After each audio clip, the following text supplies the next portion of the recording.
என்னுடைய நண்பர் ஒருத்தர், அவருக்கு ஜாதகத்தில் நம்பிக்கை உண்டு. அவரே ஜோசியமெல்லாம் பார்ப்பார்.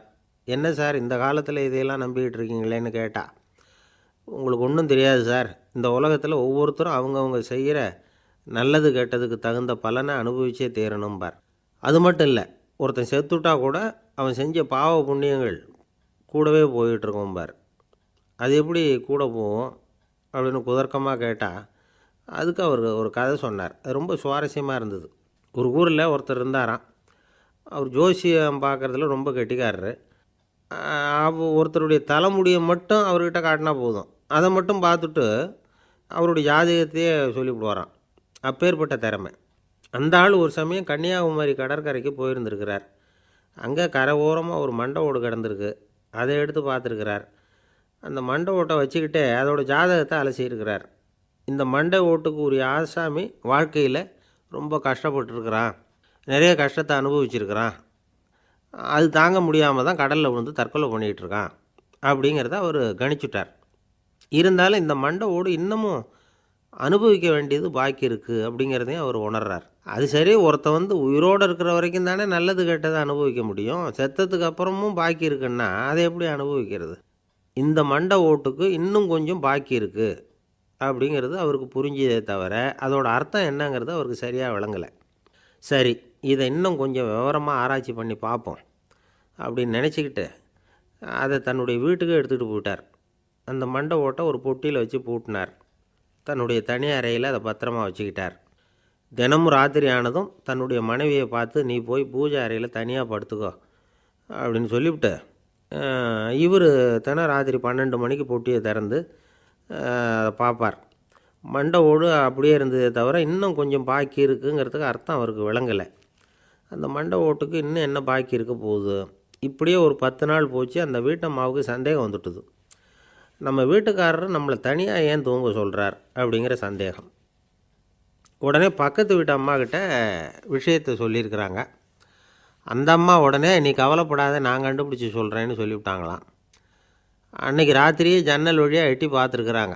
இந்த ஆள் மண்டை ஓட்டை கையில் வச்சுக்கிட்டு அதை திருப்பி திருப்பி அப்படியும் இப்படியும் பார்த்துக்கிட்டு இருந்தது தெரிஞ்சுட்டுது. மறுநாள் காலையில் அவரோட மனைவியை பார்த்தாங்க. ஏம்மா, உன் வீட்டுக்காரருக்கு நீ முதல் மனைவியா 2வது மனைவியா அப்படின்னு கேட்டாங்க.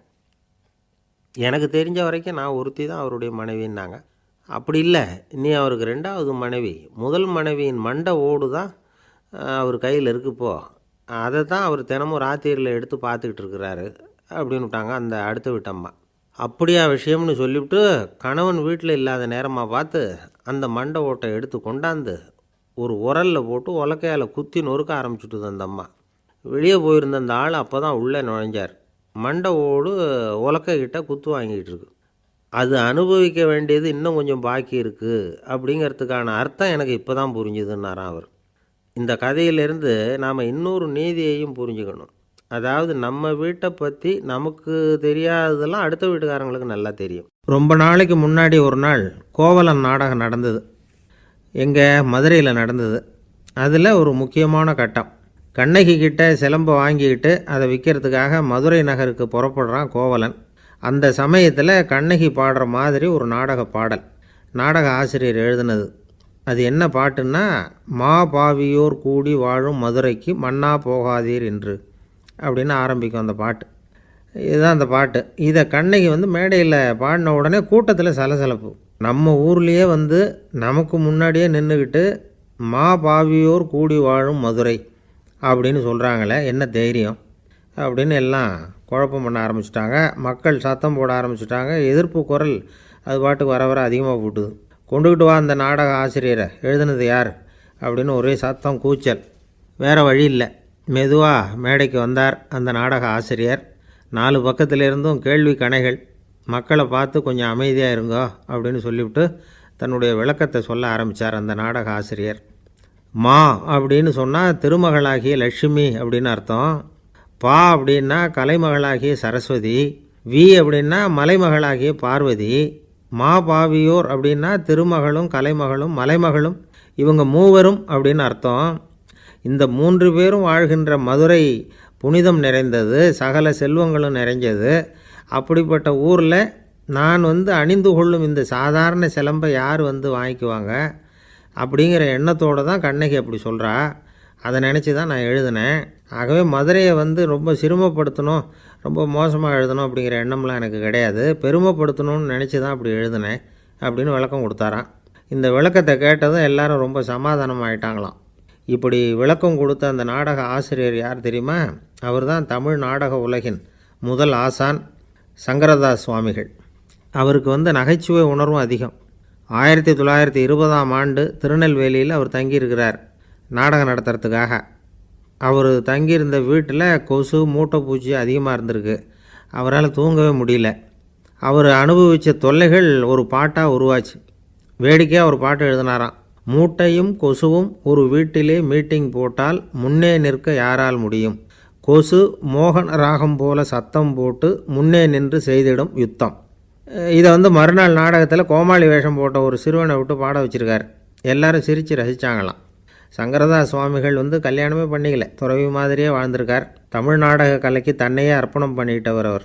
1922 நவம்பர் மாதத்தில் ஒரு நாள் புதுச்சேரியில் அவர் வாழ்க்கை முடிஞ்சுது. அப்போ அவருக்கு வயசு 55. சங்கரதாஸ் சுவாமிகள் நாடக ஆசிரியர் மட்டும் இல்லை, மேடை நாடக இயக்குனர், தயாரிப்பாளர், அவரே ஒரு சிறந்த நடிகர். ஒரு தடவை சாவித்திரி நாடகத்தில் இவர் யமதர்மனாக வேஷம் போட்டு நடிச்சிருக்கிறார். நாடகம் பார்த்துக்கிட்டு இருந்த கருவுற்ற ஒரு பெண்மணிக்கு பயத்தினால அங்கேயே குழந்தை பிறந்துட்டு தான்.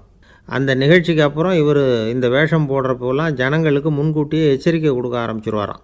அதாவது அப்படி யாராவது பயப்படுறவங்க இருந்தால் கொஞ்சம் கண்ணை மூடிங்க அல்லது எழுந்திரிச்சு போடுங்கன்னு. நடிப்புன்னா அப்படிலாம் இருக்கணும். இந்த காலத்தில் நடிகர் ஒருத்தர் சொன்னார், சார் நான் இந்த நாடகத்தில் நடிக்கிறப்போ முகத்தில் நவரசங்களையும் காட்டி நடித்தேன், உணர்ச்சிகளையெல்லாம் நல்லா காட்டி நடித்தேன். அப்படி இருந்தும் ஜனங்கள் கல் எடுத்து மேடையில் வீசிவிட்டாங்க சார் அப்படின்னார். நாடகத்தில் உங்களுக்கு என்ன வேஷம் அப்படின்னு கேட்டாங்க. அது செத்து கிடக்கிற பணமாக நடித்தேன் சார் அப்படின்னார். ஒரு குரு, இளம் சீடர்கள் எதிரில் உட்காந்துருக்கிறாங்க. குரு பாடம் நடத்திக்கிட்டு இருக்கிறார். சீடர்களுக்கு ஒரு ஆசை, அதாவது ஒரு முக்கியமான மந்திரத்தை நம்ம குருநாதர்கிட்ட இருந்து கற்றுக்கணும் அப்படிங்கிறது அவங்க ஆசை. அது என்ன மந்திரம்னா, இறந்தவரை உயிர்ப்பிக்கக்கூடிய புனித மந்திரம். அதாவது செத்தவங்களுக்கு மீண்டும் உயிர் உண்டாக்குகிற மந்திரம். குருவே தயவு பண்ணி அந்த மந்திரத்தை எங்களுக்கு உபதேசிக்கணும் அப்படின்னு கேட்டாங்க. அது ரொம்ப ஆபத்தானது, அது என்னத்துக்கு உங்களுக்கு வேண்டாமேன்னாராம் குரு. எங்களுடைய நம்பிக்கை உறுதிப்படுறதுக்காகத்தான் கேட்குறோம், வேற ஒன்றும் இல்லை அப்படின்னாங்களாம் சீடர்கள். பக்குவப்படாத அறிவுங்கிறது ரொம்ப ஆபத்தானது அப்படின்னாராம் குரு. இது சீடர்களுக்கு புரியல. அது எப்படிங்க பக்குவப்படாத அறிவு ஆபத்தானதுன்னு சொல்கிறீங்க, அப்படின்னா என்ன அப்படின்னு கேட்டிருக்காங்க சீடர்கள். குரு அதுக்கு விளக்கம் கொடுத்தாராம். அந்த மந்திரத்தை எப்போ பயன்படுத்தணுங்கிறது முக்கியம். அதை அறியக்கூடிய ஞானம் ஏற்படுகிற வரைக்கும் அதை தெரிஞ்சுக்காமல் இருக்கிறது தான் நல்லது, இல்லைன்னா ஆபத்துன்னாராம். ஆனால் அந்த சீடர்கள் அதை கேட்குற மாதிரி இல்லை, ரொம்ப பிடிவாதம் பண்ண ஆரம்பிச்சிட்டாங்க. சரி வாங்க சொல்கிறேன்னார் குரு. எல்லோரும் வந்தாங்க. அந்த புனித மந்திரத்தை அவங்களுக்கு ரகசியமாக உபதேசம் பண்ணார். உபதேசம் பண்ணிவிட்டு அவங்களுக்கு எச்சரிக்கையும் கொடுத்தார். இந்த மந்திரத்தை நல்லா ஆராய்ச்சி பார்த்ததுக்கு அப்புறம்தான் உச்சரிக்கணும், அவசரப்பட்டு எதுவும் செஞ்சிடக்கூடாது அப்படின்னு ஒரு தடவைக்கு பல தடவை எச்சரிக்கை கொடுத்தார். சரின்னு சொல்லிவிட்டு அவங்கெல்லாம் மந்திரத்தை கற்றுக்கிட்டு எழுந்திரிச்சு போயிட்டாங்க. ஒரு நாள் அந்த சீடர்கள் எல்லாம் மணற்பாங்கான இடத்துல அப்படியே நடந்து போயிட்டுருக்கிறாங்க. ஒரு பாலைவன பகுதி மாதிரி ஒரு இடம். அங்கே ஒரு இடத்துல எலும்புகள் குவியலாக கிடந்தது. உடனே இந்த சீடர்கள் முன்ன பின்ன யோசிக்காமல், தியானமும் பண்ணாமல், அந்த மந்திரத்தோட பயனை சோதித்து பார்க்கணும் அப்படின்னு நினச்சிக்கிட்டு அந்த மந்திரத்தை உச்சரிக்க ஆரம்பிச்சிட்டாங்க. அவ்வளோதான். உடனே என்னாச்சு தெரியுமா? அந்த எலும்புகள் எல்லாம் ஓநாய்களாக மாறி அவங்கள துரத்த ஆரம்பிச்சுட்டுது. சீடர்கள் எல்லாம் தலைதெறிக்கி ஓட ஆரம்பிச்சிட்டாங்க. ஓநாய்களும் விடலை, அவங்கள துரத்தி பிடிச்சி கடித்து கொதற ஆரம்பிச்சுட்டுது. அப்போ தான் அந்த சீடர்களுக்கு குரு சொன்ன அறிவுரையோட அர்த்தம் புரிஞ்சுது. பக்குவப்படாத அறிவு ஆபத்தானது அப்படிங்கிறது. அதனால் இதிலேருந்து நாம் தெரிஞ்சுக்க வேண்டியது என்னென்னா, நாம் நம்ம அறிவை வளர்த்துக்கிட்டால் மட்டும் போதாது, அந்த அறிவை எப்போ எப்படி பயன்படுத்தணும் அப்படிங்கிற பக்குவமும் நமக்கு வரணும். அப்போ தான் வாழ்க்கை நல்லபடியாக அமையும், இல்லைன்னா இடைஞ்சல் தான். இந்த காலத்தில் சில சின்ன பிள்ளைங்களுக்கே அறிவு ரொம்ப பக்குவப்பட்டிருக்குங்கிறத உணர முடியுது. ஒரு சின்ன பையன் பள்ளிக்கூடத்தில் மார்க் லிஸ்ட்டு கொடுத்தாங்க, வாங்கிக்கிட்டு அவசரமாக வீட்டுக்கு ஓடினான். எதிரில் வந்த ஒருத்தர் கேட்டார், என்ன அவசரம், ஏன் இப்படி வேகமாக ஓடுறேன்னார். எங்கள் அம்மா கிட்ட அடி வாங்கணும், அதுக்காக தான் ஓடுறேன்னா. அடி வாங்கிறதுக்கா இவ்வளவு அவசரம்னார் அவர். அப்படி இல்லைங்க, நான் போகிறதுக்குள்ளே எங்கள் அப்பா வீட்டுக்கு வந்துட்டாருன்னா அவர்கிட்ட அடி வாங்க வேண்டியிருக்கும். அதை அவாய்ட் பண்ணுறதுக்காக இப்படி ஓடுறேன் அப்படின்னு நானான் அந்த பையன். ஒரு காடு, நல்ல மரம்லாம் செழிச்சு இருந்தது. அப்படிப்பட்ட காட்டில் ஒரு சாது இருந்தார். அவர் எப்படின்னா எப்பவும் ஒரு மரத்தடியில் உட்காந்துருப்பார். ஏன்னா அவருடைய இருப்பிடமே அதுதான். அவர் என்ன பண்ணுவார், 3 கல் வச்சுருந்தார். செங்கல் மாதிரி இருக்கும், ஆனால் அதை விட கொஞ்சம் பெருசாக இருக்கும். எதுக்கு அந்த 3 கல்லுன்னா அதுதான் அவருடைய படுக்கை.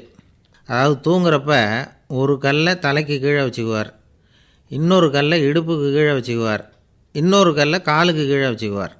உடம்பை வந்து அப்படியே ஒரு தகட்டால் மூடிக்குவார், அப்படியே தூங்கி போடுவார். மழை பெய்யுதுன்னு வச்சுங்க, அவர் உடம்பு வந்து 3 கல் மேலே இருக்குதா, அதனால் தண்ணி வந்து அடியில் ஓடி போடும், உடம்பு நனையாது.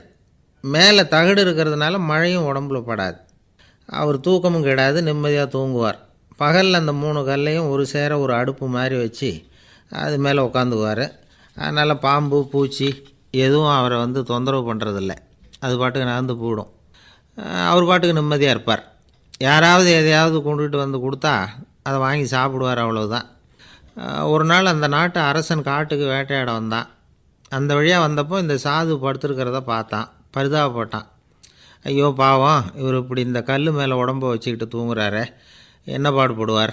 இவரை நாம் வந்து அரண்மனைக்கு அழைச்சிட்டு போய் சுகமாக நிம்மதியாக இருக்கிறதுக்கு வழி செஞ்சு கொடுப்போம், அது ரொம்ப நல்லாயிருக்கும் அப்படின்னு நினச்சான். அப்படி நினச்சிக்கிட்டே அரண்மனைக்கு வந்துட்டான். அதுக்கப்புறம் ஒரு பல்லக்கையும் 2 சேவகர்களையும் காட்டுக்கு அனுப்பி அந்த சாதுவை மெதுவாக இங்கே அழைச்சிட்டு வந்துடுங்க அப்படின்னு சொல்லி அனுப்பி வச்சான். இவங்க போய் அவர்கிட்ட விவரத்தை சொன்னாங்க. எனக்கு என்னத்துக்கு அரண்மனை வாசம் அப்படின்னார். இருந்தாலும் மன்னர் உத்தரவு, நீங்கள் அவசியம் வரணும் அப்படின்னாங்க இவங்க. சரின்னு சொல்லிவிட்டு வேறு வழி இல்லாமல் புறப்பட்டார். புறப்படும் பொழுது என்ன பண்ணார்னா, மறக்காமல் அந்த 3 கல் ஒரு தகடு அதையும் எடுத்து பல்லக்கில் வச்சுக்கிட்டார். என்னத்துக்கு இதையெல்லாம் எடுத்து வைக்கிறாரு அப்படின்னு சொல்லி அவங்க யோசனை பண்ணாங்க. இருந்தாலும் அதை பற்றி ஒன்றும் கேட்கல. பேசாமல் அவரை அழைச்சிட்டு போய் அரண்மனையில் விட்டுட்டாங்க. அரசன் ஓடி வந்தான், வரவேற்றான், அறுசுவை உணவு படைத்தான். அவர் படுக்கிறதுக்கு தங்க கட்டில், பட்டு மெத்தை, இப்படி எல்லாம் ஏற்பாடு பண்ணி வச்சான். இங்கே படுத்து ஓய்வு எடுத்துக்குங்க அப்படின்னு சொல்லிவிட்டு அவன் பாட்டு போயிட்டான்.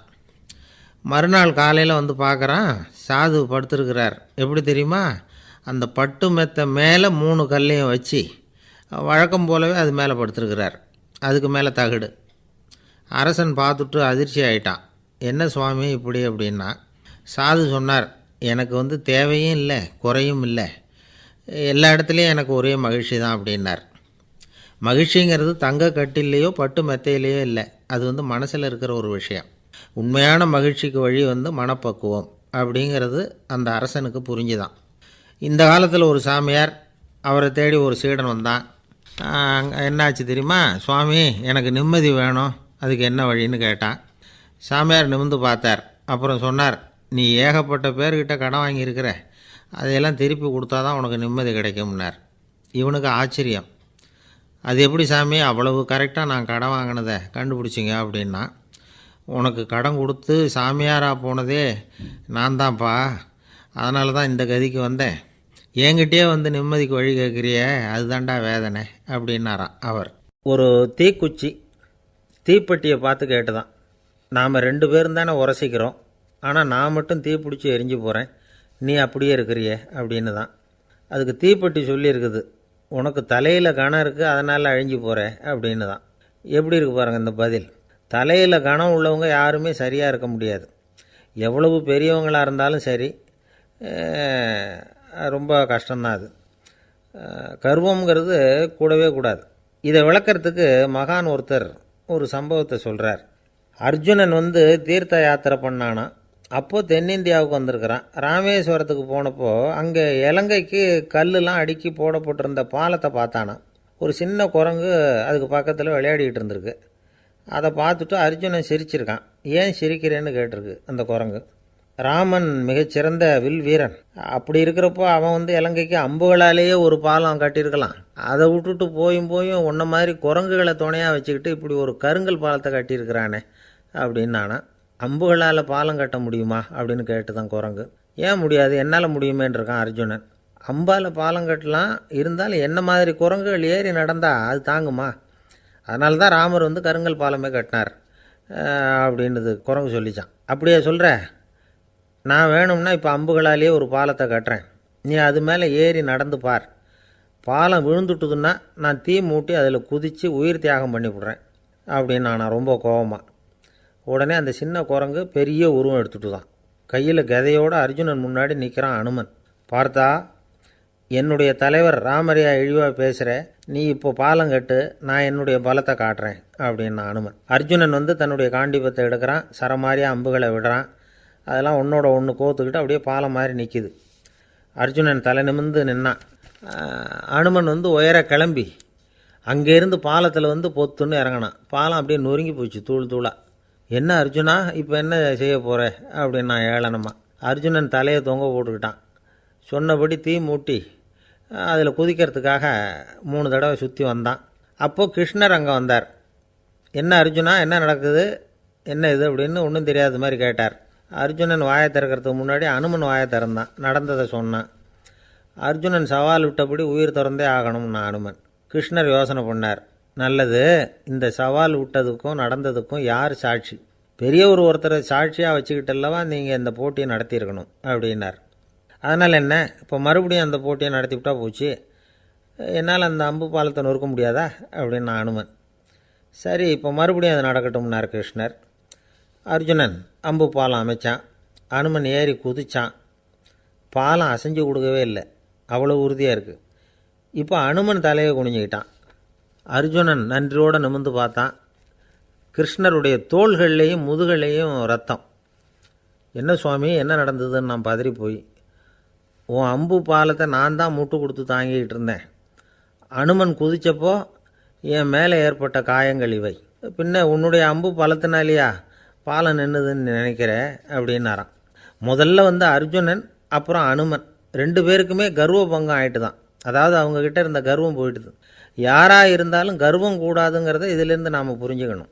இந்த காலத்தில் நாமெல்லாம் எந்த விஷயத்துக்கெல்லாம் கர்வப்பட்டுக்கிட்டு இருக்கோம் தெரியுமா? 2 பெண்கள் தங்களுடைய கணவன்மார்களை பற்றி ரொம்ப பெருமையாக பேசிக்கிட்டாங்களாம். அதில் ஒரு அம்மா சொல்லியிருக்கு, என் வீட்டுக்காரர்கிட்ட எந்த சப்ஜெக்ட் கொடுத்தாலும் சரி அந்த விஷயத்தை பற்றி அழகாக 1 மணி நேரம் பேசுவார் அப்படின்னாங்களாம். உடனே இன்னொரு அம்மா, அது என்ன பிரமாதம், என் வீட்டுக்காரருக்கு சப்ஜெக்டே தேவையில்லை, விஷயமே இல்லாமல் நாள் பூரா பேசிக்கிட்டு இருப்பார் அப்படின்னாங்களாம். நம்பிக்கை இல்லைன்னா இந்த உலகத்தில் நாம் வந்து நடமாடவே முடியாது. அவநம்பிக்கையோடு இருந்துக்கிட்டு இருந்தால் என்றைக்கும் அவஸ்தை தான். நாம் நம்புறது நடக்குதோ இல்லையோ அது வேறு விஷயம். ஆனால் எதையும் நம்பி தான் நாம் அடி வைக்க வேண்டியிருக்கு. வேறு ஒன்றும் வேணாம், ஒரு லாட்ரி சீட்டு வாங்குகிறோம், அது எங்கே நமக்கு விழப்போகுது அப்படிங்கிற அவநம்பிக்கையோடவா வாங்குகிறோம்? பரிசு நமக்கு தான் அப்படிங்கிற நம்பிக்கை உள்ளூர இருக்கிறதுனால தான் அதை வாங்குகிறோம். இருந்தாலும் முடிவு வேறு மாதிரி ஆகிடுது. அதுக்காக மனசு சோர்ந்து போகிறதில்ல, அடுத்த மாதமும் சீட்டு வாங்குகிறோம். இந்த நம்பிக்கை தான் மனித வாழ்க்கைக்கு ஆதாரம். ஒரு கடையில் போய் டீ சாப்பிட்றீங்க, அந்த டீ நல்ல டீ தானா, அதில் விஷம் கலந்துருக்குமா அப்படிங்கிற சந்தேகம் வந்துட்டுதுன்னு வச்சுங்க. அதுக்கப்புறம் அதை எப்படி நீங்கள் சாப்பிட முடியும்? நம்பி தான் சாப்பிட்ணும். ரயில் ஒழுங்காக போய் சேருங்கிற நம்பிக்கை இருக்கிறதுனால தான் அதில் ஏறி உட்காடுறோம். லெட்டர் ஒழுங்காக போய் சேருங்கிற நம்பிக்கை இருக்கிறதுனால தான் பெட்டியில் போடுறோம். சரி, நம்ம கதையெல்லாம் நம்மளோட இருக்கட்டும்.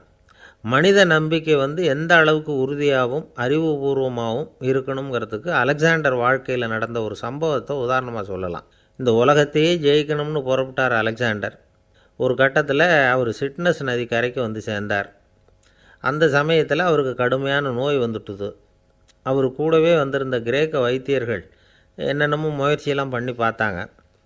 இருந்தாலும் அலெக்சாண்டருக்கு வந்திருக்கிறது என்ன நோய்ங்கிறத அவங்களால கண்டுபிடிக்க முடியல. ஏன்னா அந்த பகுதியில் உள்ளவங்களுக்கு மட்டுமே அதிகமாக வரக்கூடிய ஒரு வினோதமான நோயாக இருந்தது அது.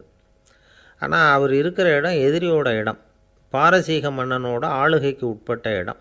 என்ன பண்ணுறது அப்படின்னு எல்லாரும் யோசனை பண்ணாங்க. பாரசீக மன்னனோட அரண்மனையில் இருக்கிற வைத்தியர் வந்தால் இந்த நோயை குணப்படுத்தி விடுவார் அப்படின்னு சொன்னாங்க. இருந்தாலும் எதிரியோட நாட்டில் இருக்கிற வைத்தியரை கூப்பிட்டு எப்படி நம்பி வைத்தியம் பார்க்க சொல்கிறது அப்படின்னு சொல்லி எல்லோரும் தயங்கினாங்க. ஆனால் அலெக்சாண்டர் தயங்கலை. பரவாயில்ல, அழைச்சிட்டு வாங்கன்னு விட்டார். உடனே அவரை போய் அழைச்சிட்டு வந்துட்டாங்க. அவர் வந்தார். அலெக்சாண்டர் உடம்பை பரிசோதனை பண்ணி பார்த்தார். சரி, இதை வந்து குணப்படுத்தி விடலாம், பயப்பட வேண்டியதில்லை ஆனால் இதுக்கு ஒரு மூலிகை ரசம் தயார் பண்ணி கொடுக்கணும். நான் போய் அதை தயார் பண்ணிவிட்டு 2 நாளில் திரும்பி வந்துடுறேன் அப்படின்னு சொல்லிவிட்டு போனார் அந்த வைத்தியர். அதே மாதிரி 2 நாளில் திரும்பி வந்தார் மூலிகை ரசத்தோட. இதுக்கு இடையில் அலெக்சாண்டரோட தளபதிகளில் ஒருத்தர் ரகசியமாக ஒரு எச்சரிக்கை கடிதம் கொடுத்து அனுப்பியிருக்கிறான். அதை வாங்கி என்ன விஷயம்னு பார்த்தார். இப்போ உங்ககிட்ட வந்திருக்கிற எதிரி நாட்டு வைத்தியரை நம்பாதீங்க, அவன் கொண்டுகிட்டு வந்திருக்கிற மூலிகை ரசத்தில் விஷம் கலந்துருக்குது அப்படின்னு அதில் எழுதியிருக்கு. அதை பார்த்தார் அலெக்சாண்டர்.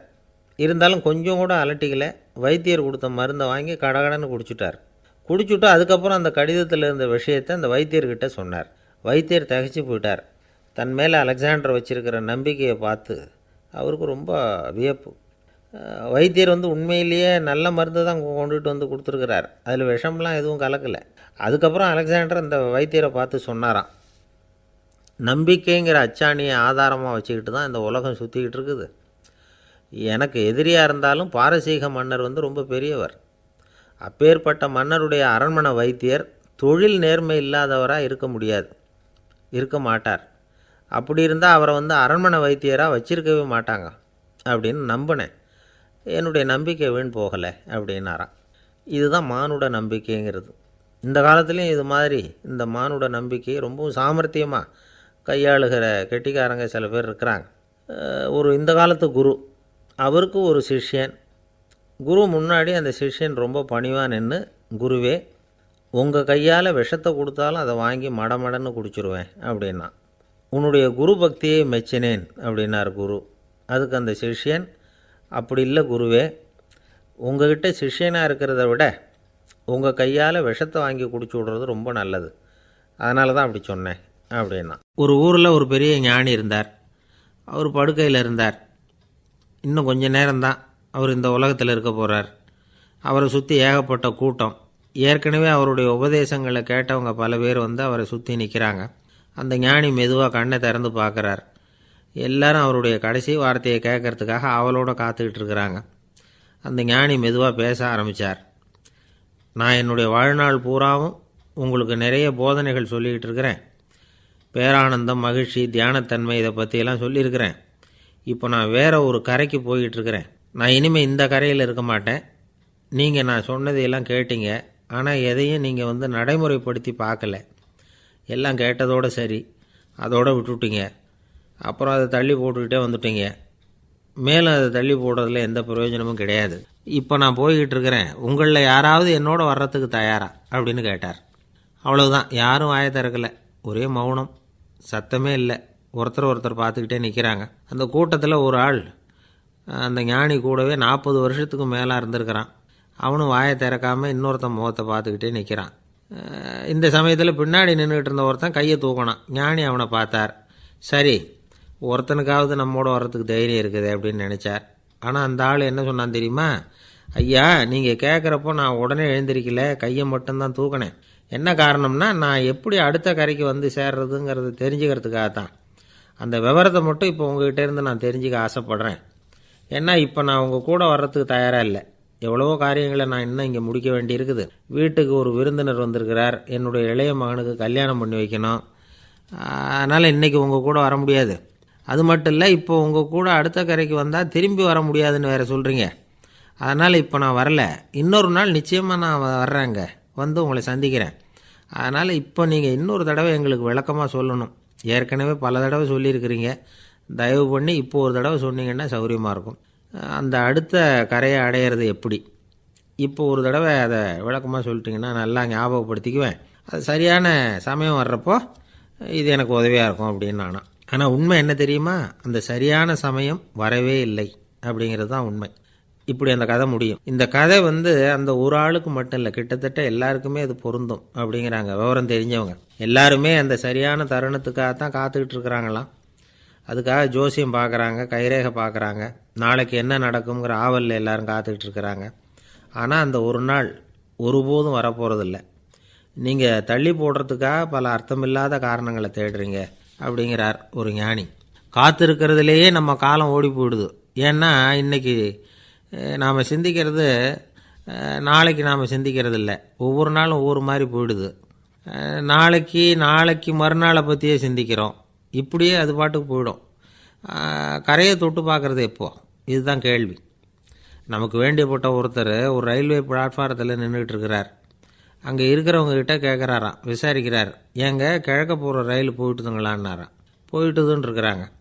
கொஞ்ச நேரம் கழித்து ஏங்க மேற்க போகிற ரயில் போயிட்டுதுங்களான்னு கேட்டிருக்காரு. போயிட்டுதுங்களான்ட்ருக்காங்க. அப்புறம் கொஞ்சம் நேரம் கழித்து மறுபடியும் ஏங்க 10:30 மணி வண்டி போட்டுதான்னு கேட்டிருக்கார். தொடர்ந்து காலையிலேருந்து சாயந்தரம் வரைக்கும் இப்படி ஒரே இடத்துல நின்றுட்டு கேட்டுக்கிட்டே இருக்கிறார். இதை பார்த்துக்கிட்டு இருந்த ஒருத்தர் அவர்கிட்ட வந்து, ஏங்க நீங்கள் எங்கே போகணும் அப்படின்னு கேட்டாராம். இவர் மெதுவாக சொன்னாராம், இந்த ரயில்வே லைனை தாண்டி அந்த பக்கம் போகணும் அப்படின்னாராம். ஒரு நண்பர் அவர்கிட்ட பேசிக்கிட்டு இருந்தேன். மனித உறவுகள் பற்றி அவர் சொல்லிகிட்டு இருந்தார். அமெரிக்காவில் தந்தை மகன் உறவு எப்படி இருக்குது அப்படிங்கிறத விளக்கிறதுக்கு அவர் ஒரு கதையை சொன்னார். ஒரு அப்பா பகல் பூராவும் அலுவலகத்தில் வேலை, ஓடி ஆடி உழைச்சிக்கிட்டு களைச்சி போய் ராத்திரி 10 மணிக்கு மேலே வீடு திரும்பினான். வீட்டு வாசலில் அவரோட மகன் காத்துக்கிட்டு இருக்கிறான். இன்னமும் தூங்கலை. அப்பாவை வாசல்லையே தடுத்து நிறுத்தி, அப்பா உனக்கு சம்பளம் எவ்வளவு அப்படின்னு கேட்குறான். ஏற்கனவே ஆஃபீஸ் பிரச்சனைகளால் அலுத்து போய் திரும்புகிற அப்பாவுக்கு கோவம் வந்துடுது. என்னடா இப்படிலாம் கேளுன்னு உங்கள் அம்மா உனக்கு சொல்லி கொடுத்தாளா அப்படின்னு சொல்லிவிட்டு உள்ளே போய் சட்டையை கட்டி மாட்டி விட்டு குளிச்சு விட்டு மறுபடியும் வெளியில் வந்து உடையை மாற்றுகிற சமயம் அப்போ மறுபடியும் மகன் உள்ளே வந்து நிற்கிறான் அவர் முன்னாடியே. அப்பா உனக்கு எவ்வளவு சம்பளங்கிறான் மறுபடியும். அப்பாவுக்கு எரிச்சல் அதிகமாகிட்டுது. மணிக்கு $20 போதுமா அப்படின்னார். அப்படின்னா எனக்கு ஒரு $10 தர முடியுமான்னா மகன். இதுக்கு தான் என் சம்பளம் எவ்வளவுன்னு கேட்டியா? 2ஆம் வகுப்பு படிக்கிற உனக்கு எதுக்குடா $10 அப்படின்னு கத்திவிட்டு தொலைக்காட்சி பெட்டியின் முன்னாடி போய் உட்காந்துக்கிட்டு ஏதோ நிகழ்ச்சியை பார்க்க ஆரம்பிச்சிட்டார். கொஞ்ச நேரம் கழித்து மறுபடியும் மகன் வந்து நிற்கிறான். அப்பா ப்ளீஸ் எனக்கு ஒரு $10 கொடுக்க முடியுமா? மகனுடைய கண்களில் கண்ணீர். என்னடா அவன் கண்ணீரை காட்டி காரியம் சாதிக்கலாம்னு பார்க்குறியா? ஒரு காசு கூட கொடுக்க மாட்டான் போ அப்படின்னு விரட்டி விட்டான். மகன் கண்ணீரை தொடச்சிக்கிட்டே கண்ணை தொடச்சிக்கிட்டு பேசாமல் போய் படுத்துக்கிட்டானா. கொஞ்ச நேரம் ஆச்சு. அப்பாவோட கோபம் கொஞ்சம் கொஞ்சமாக குறைஞ்சிது.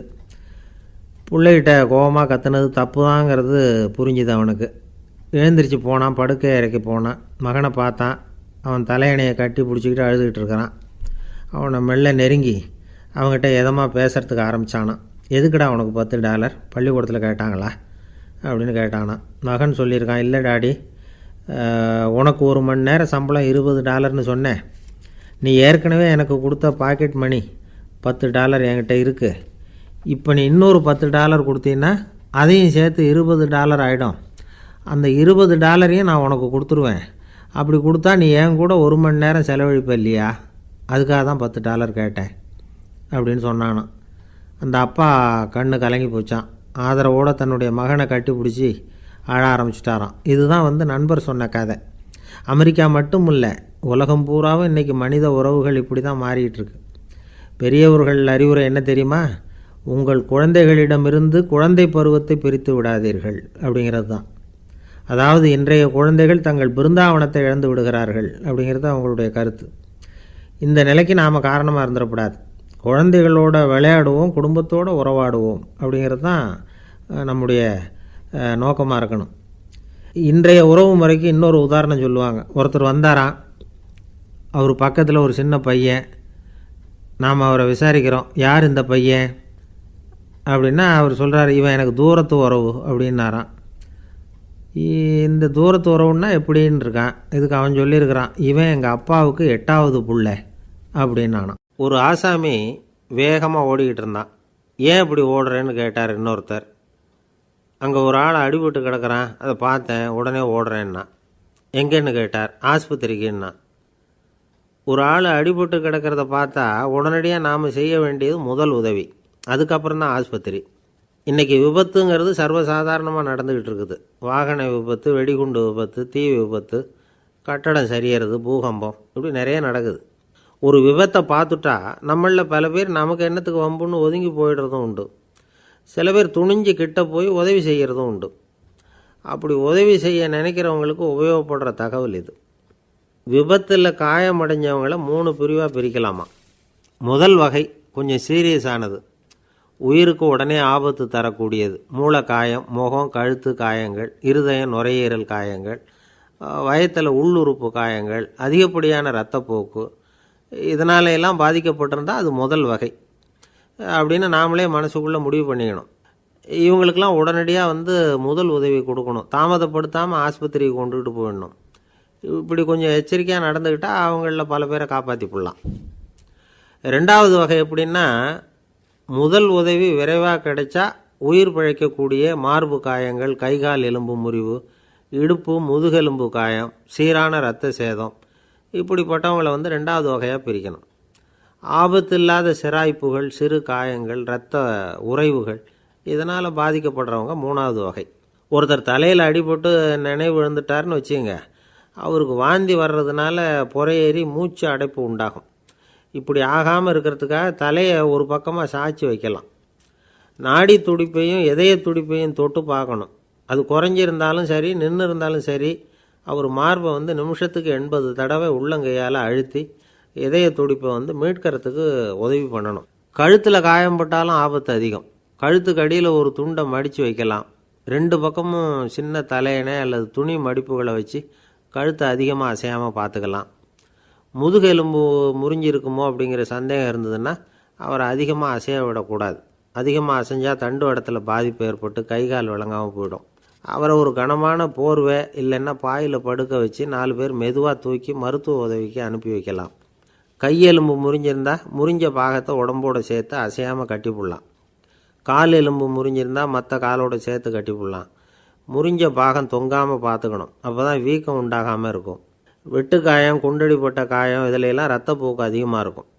ரத்தம் வெளியேற ஆபத்து அதிகம். சுத்தமான துணியை பல மடிப்புகளை மடித்து காயத்தின் மேலே வச்சு அழுத்தமாக ஒரு 10 நிமிஷம் பிடிச்சிக்கணும். ரத்தம் நின்ன உடனே காயத்துக்கு கட்டு போடலாம். சில சமயம் காயம்பட்ட பாகத்தை உயரமாக தூக்கி பிடிச்சிக்கிட்டா தான் ரத்த கசிவு நிற்கும். இந்த விவரங்களையெல்லாம் கொஞ்சம் மனசில் வாங்கி வச்சுக்கிட்டோம்னா சமயத்தில் உதவும். ஏன்னா இந்த காலத்தில் விபத்து எந்த ரூபத்தில் எப்போ வரும்னு யூகிக்கவே முடியல. நண்பர் ஒருத்தர் சொன்னார், நேற்றுக்கு பாருங்கள் சார், என் கண்ணு முன்னாடியே ஒரு சின்ன விபத்து நடந்ததுன்னார். என்னன்னு விசாரித்தோம். ஒரு பஸ்ஸில் வந்துக்கிட்டு இருந்தேன். அந்த பஸ்ஸில் பின்பக்கம் படி ஓரமாக நின்றுக்கிட்டு இருந்த ஒருத்தர் ரோட்டில் விழுந்துட்டார். டிரைவர் அதை கவனிக்கலை, நிறுத்தாமல் அவர் பாட்டுக்கு போகிறாருன்னார். கண்டக்டர் உடனே விசில் கொடுத்து பஸ்ஸை நிறுத்த வேண்டியது தானே அப்படின்னோம். அதுதான் சார் முடியாமல் போச்சுன்னார் அவர். ஏன்னு கேட்டாங்க. தவறி கீழே விழுந்ததே ஒரு சீன தேசத்து அரசர் இருந்தார். அவருக்கு வயசாயிட்டுது. அவருக்கு அடுத்தபடியாக அவருடைய புள்ள பட்டத்துக்கு வரணும், ஆட்சி பொறுப்பை ஏற்றுக்கணும். ஒரு நல்ல தலைவனுக்கு இருக்க வேண்டிய பண்புகள்லாம் தன்னுடைய மகனுக்கு இருக்கணும்னு விரும்பினார் அந்த அரசர். அதனால் இளவரசனை பக்கத்தில் இருந்த ஒரு குரு கிட்ட அனுப்புனார். இளவரசன் அவர்கிட்ட போய் சேர்ந்தான். அந்த குரு என்ன பண்ணார் தெரியுமா? இவனை பார்த்து சொன்னார், இதை பாருப்பா, நீ என்ன பண்ணுற, இப்போவே பக்கத்தில் இருக்கிற காட்டுக்கு போ, நடுக்காட்டில் போய் ஒரு இடத்துல உட்காந்துக்கோ. அங்கே என்னென்ன சத்தம்லாம் உன் காதில் விழுதுன்னு கவனித்து கேளு. உன் காதில் விழுந்த ஓசைகள் என்னென்னங்கிறத என்கிட்ட சொல்லு, அதுதான் எனக்கு தெரியணும், உனக்கு வேலையும் அதுதான் அப்படின்னு சொல்லி அனுப்பி வச்சுட்டார். இளவரசன் காட்டுக்கு போனான். குரு சொன்னபடியே ஒரு இடத்துல உட்காந்து கவனித்து கேட்டான். அதுக்கப்புறம் குருக்கிட்ட திரும்பி வந்தான். என்னென்ன சத்தம்லாம் கேட்ட அப்படின்னு கேட்டார் குரு. குருவே, காட்டில் நான் பறவைகள் சத்தம்லாம் கேட்டேன், மிருகங்களின் ஓசையையும் கேட்டேன், இதை தவிர இடி, மின்னல், மழை இதுகளோட சத்தத்தையும் கேட்டேன் அப்படின்னா. குரு யோசனை பண்ணார், நீ இன்னமும் சரியாக கேட்கல, அதனால் மறுபடியும் காட்டுக்கு போ, கொஞ்ச நாள் தங்கியிருந்து கேட்டுட்டு வா அப்படின்னார். இளவரசனுக்கு ஒன்றும் புரியல. இருந்தாலும் குருவின் கட்டளையாச்சே, மறுக்க முடியுமா? உடனே அவன் மறுபடியும் காட்டுக்கு போனான். ஒரு இடத்துல உட்காந்தான். கொஞ்ச நேரம் உன்னிப்பாக கவனித்து கேட்டான். சில நாள் கழித்து குருக்கிட்ட திரும்பி வந்தான். குருவே, இந்த தடவை சில துல்லியமான சத்தங்களை எல்லாம் கேட்டேன். தேனீ பறக்கிற சத்தம், நீரோடையின் மெல்லிய ஓசை, இதெல்லாம் கேட்டேன்னா. குரு சிரித்தார். நீ மறுபடியும் காட்டுக்கு போ, இன்னும் சில நாள் அங்கே இரு, முழுமையாக கவனமாக கேட்டுக்கிட்டு வா அப்படின்னு சொல்லி அனுப்பி வச்சுட்டார். இளவரசனுக்கு குழப்பம் அதிகமாயிட்டுது. ஒன்றுமே புரியல. மறுபடியும் காட்டுக்கு போனான். மௌனமாக ஒரு இடத்துல உட்காந்துட்டான். அப்படியே தியானத்தில் ஆழ்ந்துட்டான். சில நாளில் அவனுக்கு இதுவரை கேட்காத ஓசைகள்லாம் கேட்க ஆரம்பிச்சிட்டுது. இதைத்தான் நான் கேட்கணும்னு என்னுடைய குரு எதிர்பார்த்துருக்கிறாருங்கிறத புரிஞ்சுக்கிட்டான். உடனே குருக்கிட்ட ஓடனான். குருவே, இந்த தடவை காதுகளுக்கு கேட்க முடியாத சில ஓசைகளை கூட என்னால் உணர முடிஞ்சுது. பூ மலருகிற ஓசை, சூரியனால் பூமி சூடாகிறப்போ எழுகிற ஓசை, காலை பனித்துளி இந்த புல்லுலாம் குடிக்கிற ஓசை, இது எல்லாம் என்னால் நல்லா கேட்க முடிஞ்சுது அப்படின்னா. குருவுக்கு இப்போ தான் திருப்தி ஏற்பட்டு தான். இளவரசனை பார்த்து சொன்னார், இதை பாருப்பா, இப்போ தான் நாட்டை ஆளுகிற தகுதி உனக்கு வந்திருக்குது அப்படின்னு சொல்லி அதுக்கு விளக்கமும் கொடுத்தாராம். எந்த அரசன் தன்னுடைய மக்களின் இதயம் பேசுகிற மௌன மொழியை மௌன வார்த்தைகளை கேட்குறானோ அவன்தான் ஆள தகுதி உள்ளவன். எந்த அரசன் தன்னுடைய மக்களின் உணர்ச்சிகளை உண்மையாக உணர்றானோ அவன்தான் முதன்மையான அரசன். போலி வார்த்தைகளை மட்டும் கேட்டுட்டு பல மௌன ராகங்களை காதில் வாங்கிக்காதவன் அரசனே இல்லை. எந்த நாட்டில் எப்போ ஒரு அரசன் தன்னுடைய மக்களின் உணர்ச்சிகளை கேட்க மறுக்கிறானோ அன்னையிலேருந்தே அந்த நாடு அழிய தொடங்குது அப்படின்னு அர்த்தம். இதுதான் அந்த குரு இளவரசனுக்கு போதித்தது. வாயால் பேசுகிறத மட்டும் கேட்டு ஏமாறக்கூடாது, உணர்ச்சிகளையும் கேட்குறதுல தான் மனப்பக்குவம் உண்டாகும். மக்கள் உணர்ச்சிகளை புரிந்து கொள்ளாத அரசர்கள் நீடிச்சிருக்க முடியாது. அது மாதிரி நாடுகளில் அடிக்கடி குழப்பம் தான் உண்டாகும். அப்படி இருந்தால் அடிக்கடி ஆட்சி மாறிக்கிட்டு இருக்கும். அப்படிப்பட்ட ஒரு தேசம், அங்கே ஒரு சிறைச்சாலையில் 3 கைதிகள் பேசிக்கிட்டு இருந்தாங்க. ஒருத்தன் சொன்னான், நான் இந்த நாட்டு ராஜாவை எதிர்த்து பேசிக்கிட்டு இருந்தேன், அதனால் என்னை பிடிச்சி கொண்டாந்து இங்கே போட்டுட்டாங்க அப்படின்னு நான் ஒருத்தன். இன்னொருத்தன் சொன்னான், நான் இந்த நாட்டு ராஜாவை ஆதரித்து பேசிக்கிட்டு இருந்தேன், அதனால் என்னை பிடிச்சி கொண்டாந்து இங்கே தள்ளிவிட்டாங்க அப்படின்னா. அது சரி, நீ என்ன தப்பு பண்ண அப்படின்னு சொல்லி 3வது ஆளை பார்த்து இவங்க கேட்டாங்க. அதுக்கு அந்த ஆள் சொல்கிறான், நான் தான் இந்த நாட்டு ராஜா அப்படின்னானா. ஒரு அம்மா தெருவில் உட்காந்து என்னத்தையோ தேடிட்டு இருக்கிறாங்க. அந்த அம்மா ஒரு சூஃபி ஞானி. அவங்க பேர் என்னென்னா ரபியா அல் அடாவியா. அந்த அம்மாவுக்கு கண் கூட தெளிவாக தெரியாது. அந்த பக்கமாக வந்த சில பேர் இவங்களுக்கு உதவி செய்கிறதுக்காக வந்தாங்க. என்ன தேடிகிட்டு இருக்கிறீங்க அப்படின்னு கேட்டாங்க. இதுக்கு அந்த அம்மா, அந்த கேள்வி அவ்வளோ முக்கியத்துவம் இல்லை, நான் தேடிகிட்டு இருக்கிறேன், உங்களால் முடிஞ்சால் எனக்கு உதவி பண்ணலாம் அப்படின்னாங்களாம். உதவி செய்ய வந்தவங்களுக்கு ஆச்சரியம். எதை தேடுறோங்கிறது தெரியாமல் இப்படி ஏன் நேரத்தை செலவழிக்கிறீங்க, நாங்கள் எப்படி உங்களுக்கு உதவ முடியும், எங்களுக்கு ஒன்றும் புரியலையே அப்படின்ட்டுருக்காங்க. சரி, உங்களை திருப்தி பண்ணுறதுக்காக சொல்கிறேன், ஒரு குண்டூசி தொலைஞ்சி போச்சு, அதை தேடுறேன் அப்படின்னாங்களாம் அந்த அம்மா. அதுக்கப்புறம் இவங்களும் சேர்ந்து தேட ஆரம்பிச்சிட்டாங்க. கொஞ்ச நேரம் ஆச்சு, ஒன்றும் கிடைக்கல. உதவி செய்ய வந்தவங்களும் அழுத்து போட்டாங்க. அப்புறம் கேட்டாங்க, இதை பாருங்கம்மா, இது ரொம்பவும் பெரிய தெரு, அகலமான தெரு, அதனால் குறிப்பாக நீங்கள் எந்த இடத்துல அந்த குண்டூசியை தொலைச்சிங்க அதை சொல்ல முடியுமான்னாங்களாம். இதுக்கு அந்த அம்மா, நீங்கள் மறுபடியும் அர்த்தமில்லாத கேள்வியை கேட்குறீங்க, உங்கள் கேள்விக்கும் நான் தேடுறதுக்கும் என்ன சம்மந்தம்னாங்களாம். இதை கேட்டதும் அவங்க ஒரு மாதிரி ஆகிட்டாங்க. என்னம்மா நீங்கள் பைத்தியம் மாதிரி பேசுகிறீங்க அப்படின்னாங்களாம். சரி, உங்களை மறுபடியும் திருப்திப்படுத்துறதுக்காக சொல்கிறேன், அதை நான் எங்கள் வீட்டில் தொலைச்சுட்டேன் அப்படின்னாங்களாம். அப்புறம் எதுக்காக இங்கே தேடிட்டு இருக்கிறீங்க அப்படின்னு கேட்டிருக்காங்க. ஏன்னா இங்கே தான் வெளிச்சம் அதிகமாக இருக்குது, அங்கே வீட்டுக்குள்ளே இருட்டாக இருக்குது, அதனால் இங்கே தேடுறேன், வெளிச்சம் உள்ள இடத்துல தானே தேட முடியும் அப்படின்னாங்களாம் அந்த ஞானி. இந்த கதைக்கு என்ன அர்த்தங்கிறத பெரியவங்க சொல்கிறாங்க. அதாவது இந்த தேடுதல்ங்கிறது ஒரு வியாதி. அது நம்ம சதா அலைய வைக்கும், பைத்தியமாக மாற்றுறதுக்கு முயற்சி பண்ணோம். ஒரு காலம் அது நிறைவு அடையவே அடையாது. வாழ்வுங்கிறது ஒரு புரிந்து கொள்ள முடியாத சதா இயங்கி கொண்டிருக்கிற ஒரு செயல். அதுக்கு ஆரம்பமும் இல்லை, முடிவும் கிடையாது. எதையோ தேடணும் அப்படிங்கிற உந்துதல் நமக்குள்ளே இருக்கும், ஆனால் குறிப்பாக எதை தேடிட்டு இருக்கிறோம் அப்படிங்கிறது புரியாது. அப்படி ஏதாவது ஒன்றை தேடி அடைஞ்சிட்றோம்னு வச்சுக்கோங்க, உடனே ஒரு அதிருப்தி வந்துடும். அதனால் வாழ்க்கைங்கிறது சலிப்பு நிறைந்தது அப்படிங்கிற எண்ணத்தை உண்டாக்கிக்கிறோம். ஒன்று அடைஞ்சதுக்கு அப்புறம் இன்னொன்று தேட ஆரம்பிச்சிருவோம். ஆக இந்த தேடல்ங்கிறது நாம் ஒன்று அடைஞ்சாலும் அடையாவிட்டாலும் தொடர்ந்து நடந்துக்கிட்டு தான் இருக்கும். இதுக்கு முடிவே கிடையாது. இந்த உண்மையை நாம் நல்லா புரிஞ்சுக்கணும் அப்படிங்கிறது பெரியவங்களுடைய கருத்து. ஏழையும் தேடுறான், பணக்காரனும் தேடுறான், நோயாளியும் தேடுறான், நோய் இல்லாதவனும் தேடுறான், அதிகாரம் உள்ளவனும் தேடுறான், அதிகாரம் இல்லாதவனும் தேடுறான், முட்டாளும் தேடுறான், அறிவாளியும் தேடுறான். ஆனால் யாரும் இதை தான் தேடி சாதிக்க போகிறோம், இதுதான் முடிவு அப்படின்னு திட்டவட்டமாக சொன்னதில்லை. ஒன்று அடைஞ்சதும் இன்னொன்று தேட ஆரம்பிச்சிடுறாங்க, அவ்வளோதான். அதாவது உங்களின் தேடுபவர் உங்கள் உள்ளே தான் இருக்கிறார், அவரை தேடி கண்டுபிடியுங்கள். இதுதான் ஞானிகள் நமக்கு சொல்லுகிற ஒரு ஆலோசனை. நம்மால் ஒருத்தன் ஜெயிலில் இருந்தான். இன்னொரு கைதி அவனை பார்த்து கேட்டான், ஏன்பா உன்னை பார்க்குறதுக்கு வெளியிலேருந்து யாருமே இங்கே வர்றது இல்லையே, உனக்கு சொந்தக்காரங்களே கிடையாதா அப்படின்னு கேட்டானா. ஏன் இல்லை, எனக்கு சொந்தக்காரங்க நிறைய பேர் உண்டு, அவங்க என்னை பார்க்க வராததுக்கு காரணம் வேறு அப்படின்ட்டுருக்கான் இவன். என்ன காரணம்னு கேட்டான் அவன். அதுக்கு இவன் சொன்னானா, அதுக்கு என்ன காரணம்னா அவங்க எல்லாரும் இங்கே உள்ளேயே இருக்கிறாங்க, அப்படின்னு நான் ஒருத்தர் ஒரு தவறு செஞ்சு விட்றாருன்னு வச்சுக்கோங்க. உடனே நீ செஞ்சது தவறு அப்படின்னு சொல்கிறது ஒரு வகை. அதுக்கு பதிலாக எது சரின்னு அவர் புரிந்து கொள்ள உதவி செய்கிறது இன்னொரு வகை. இந்த ரெண்டாவது வகை இருக்குது பாருங்கள், நிர்வாக இயலில் இது ரொம்ப முக்கியம்.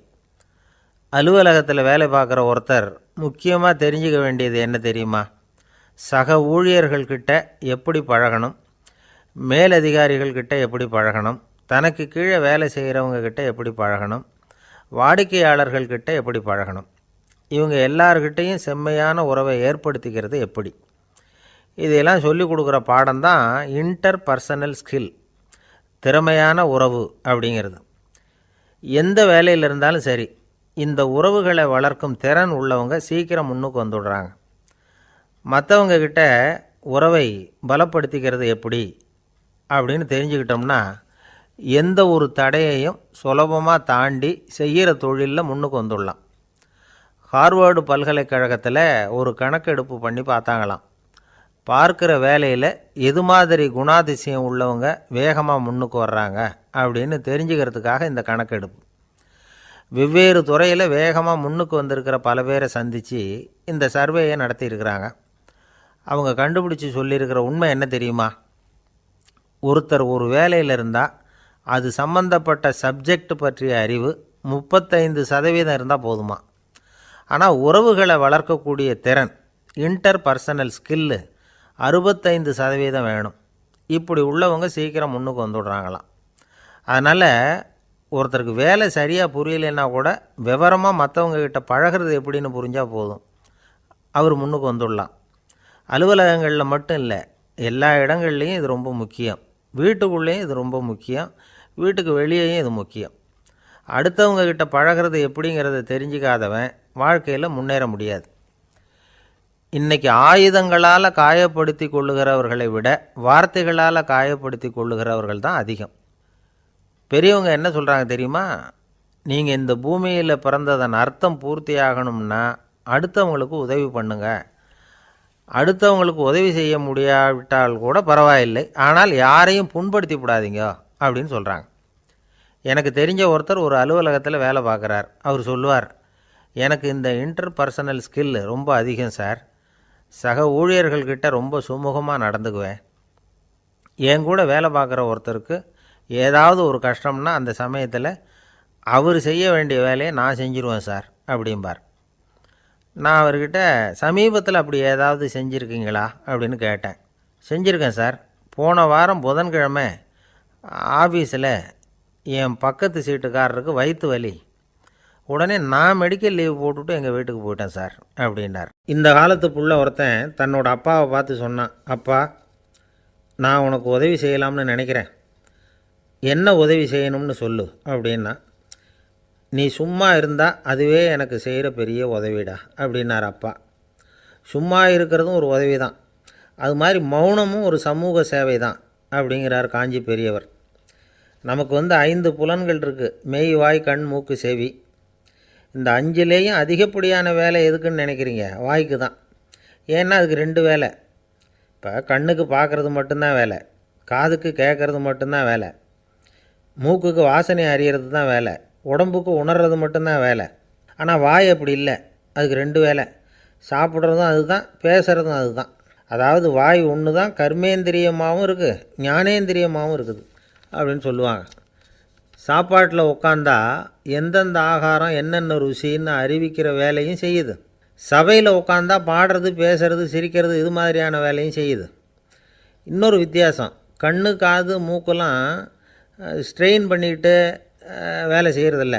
ஒரு ரோஜா பூ பார்த்தா உடனே மூக்கு அப்படியும் இப்படியும் அசைய ஆரம்பிக்கிறதில்ல.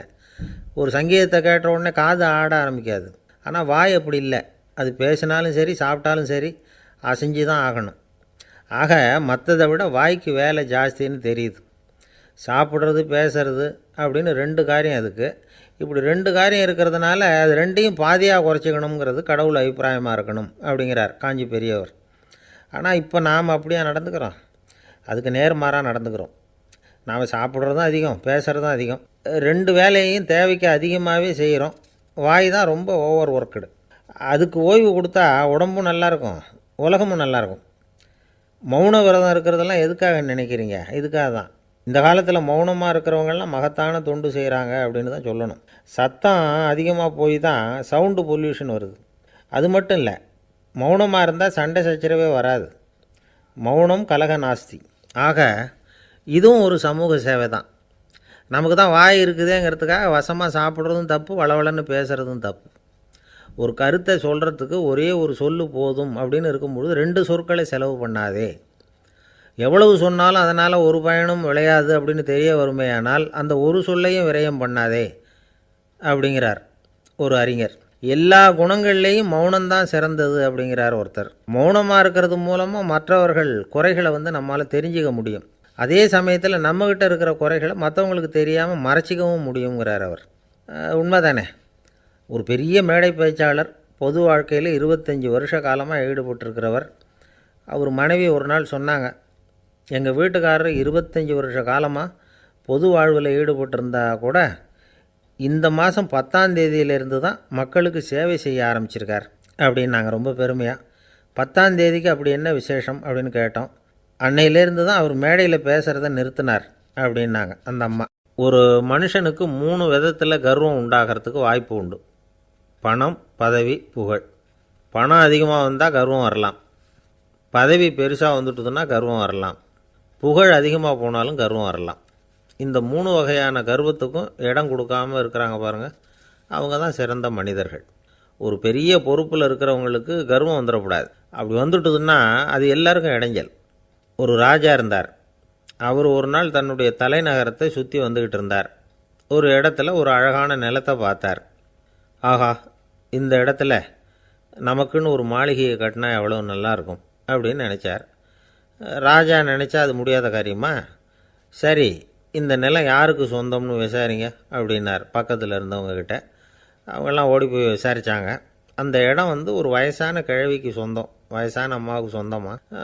அந்த அம்மா தான் அதில் ஒரு குடிசையை போட்டு குடியிருந்துகிட்டு இருக்கிறாங்க. சரி, அந்த நிலத்துக்கு ஒரு விலையை நிர்ணயம் பண்ணி அதை அந்த வயசான அம்மாக்கிட்ட கொடுத்துருங்கோ அப்படின்னு உத்தரவு போட்டார் ராஜா. ஆனால் அந்த அம்மா, இது எங்கள் பூர்வீக இடம், இதை விற்க மாட்டேன் அப்படின்னு சொல்லிவிட்டுது. சரி, 2 பங்கு விலை கொடுக்குறோம்னு சொல்லி பாருங்க அப்படின்னாங்க. அப்படியே சொன்னாங்க அரண்மனை ஆட்கள். அதுக்கும் சம்மதிக்கலை அந்த அம்மா. இதை கேள்விப்பட்டதும் ராஜாவுக்கு கோபம் வந்துட்டுது. தன்னுடைய ஆளுங்களை கூப்பிட்டார். போய் அந்த குடிசையை பிரித்து எறிங்க, காசெல்லாம் ஒன்றும் கொடுக்காதீங்க அப்படின்னு கத்தினார். அவ்வளோதான். அடுத்த நிமிஷம் அரண்மனை ஆசாமிகள் போனாங்க, குடிசையை பிரித்து எரிஞ்சாங்க. அந்த வயசான அம்மா இருக்குது, அதுவும் அந்த இடத்த விட்டு துரத்தி விட்டாங்க. அந்த இடத்துல ஒரு அரச மாளிகையை கட்டி முடிச்சிட்டாங்க. அந்த வயசான அம்மா பாவம், ராஜாவே இப்படி பண்ணால் யார்கிட்ட போய் முறையிட முடியும்? ஒரு ஞானி இருந்தார், அவர்கிட்ட போய் சொன்னாங்க. அவர் இவங்க சொன்னதை கேட்டு மனசில் வச்சுக்கிட்டார். ஒரு நாள் அந்த ராஜாவே இந்த ஞானியை கூப்பிட்டார். புதுசாக ஒரு மாளிகை கட்டியிருக்கிறேன், வந்து பாருங்கன்னு. சரின்னு சொல்லி இந்த பெரியவர் ஒரு நாள் அந்த மாளிகைக்கு போனார். சும்மா போகல, ஒரு கழுதையையும் ஓட்டிகிட்டு போனார். கொஞ்சம் சாக்குகள், வெத்து சாக்கு, அதையும் எடுத்து கழுதை முதுகில் போட்டு கழுதையை ஓட்டிகிட்டு போகிறார். ராஜா பார்த்தார். அவருக்கு இது ஆச்சரியமாக இருந்தது. என்ன இது, மாளிகைக்கு வந்துட்டு போங்கன்னு கூப்பிட்டா கழுதை சாக்கு இதெல்லாம் கொண்டு வராரே, ஒன்றும் புரியலையேன்னு நினச்சார். எதுக்காக இதெல்லாம்னு கேட்டார். அரசருடைய தோட்டத்திலேருந்து கொஞ்சம் மண் எடுத்துகிட்டு போகிறதுக்கு ஆசைப்படுறேன், அதுக்கு நீங்கள் அனுமதி கொடுக்கணும் அப்படின்னாரு இவர். இது என்ன வேடிக்கையான கோரிக்கையாக இருக்குது அப்படின்னு நினச்சார் ராஜா. இருந்தாலும் மண்ணு தானே கேட்குறாரு, எடுத்துகிட்டு போகட்டுமே அப்படின்னு நினச்சார். சரின்னு அனுமதி கொடுத்தார். அந்த பெரியவர் தோட்டத்துக்கு போனார், மண்ணை வெட்டினார், சாக்கில் போட்டு நிரப்புனார். ராஜாவை கொஞ்சம் கிட்ட வாங்கன்னு கூப்பிட்டார். இந்த மண் மூட்டையை தூக்கி கழுதையோட முதுகில் வைக்கணும், கொஞ்சம் உதவி பண்ணுங்கன்னார். ஓ, பண்ணுறேனே அப்படின்னு சொல்லி ராஜா கிட்ட போனார். மூட்டையை தூக்கி பார்க்குறாரு, முடியல, திணறி போட்டார். இப்போ அந்த ஞானி பேசினாராம். அரசே, இந்த ஒரு சாக்கு மண்ணையே உங்களால் தூக்க முடியல, அந்த கிழவிகிட்ட இருந்து அந்த அக்கிரமமாக அபகரித்த இந்த தோட்டம் பூராவையும் சுமக்கணும்னு ஆசைப்படுறீங்களே, அது உங்களால் முடியுமா அப்படின்னு கேட்டாராம். ராஜா யோசனை பண்ண ஆரம்பித்தார். தன்னுடைய செயலுக்காக வருத்தப்பட்டாராம். அந்த வயசான அம்மாவை உடனடியாக வரவழைச்சார். தாயே, தப்பு பண்ணிட்டேன், என்னை மன்னிச்சுக்குங்க, இன்னையிலேருந்து இந்த மாளிகையும் தோட்டமும் உங்களுக்கு தான் சொந்தம் அப்படின்னு சொல்லிவிட்டாராம். போகிறப்ப இந்த உலகத்திலேருந்து என்னத்தை எடுத்துகிட்டு போக போகிறோம், அதனால் ரொம்பவும் அலட்டிக்க வேண்டியதில்லை, கர்வப்பட வேண்டியதில்லை அப்படிங்கிறது ஒரு பெரிய உபதேசம். ஒரு பெரிய மனுஷன் சாக கிடந்தார், ரொம்பவும் அழுதார். ஏன் அழறீங்க அப்படின்னு கேட்டாங்க சுற்றி இருந்தவங்க. நான் சாகிறதுக்காக கவலைப்படலை, நான் நம்ம ஜனங்களுக்காக எவ்வளவோ காரியம்லாம் செஞ்சுக்கிட்டு வந்தேன். நான் செஞ்சுக்கிட்டு வந்த சேவையை இனிமேல் யார் செய்ய போகிறாங்க, அது யாரால் முடியும், அதை நினச்சி தான் அழறேன் அப்படின்னாராம். ஒருத்தர் முன்னாடி வந்தார்.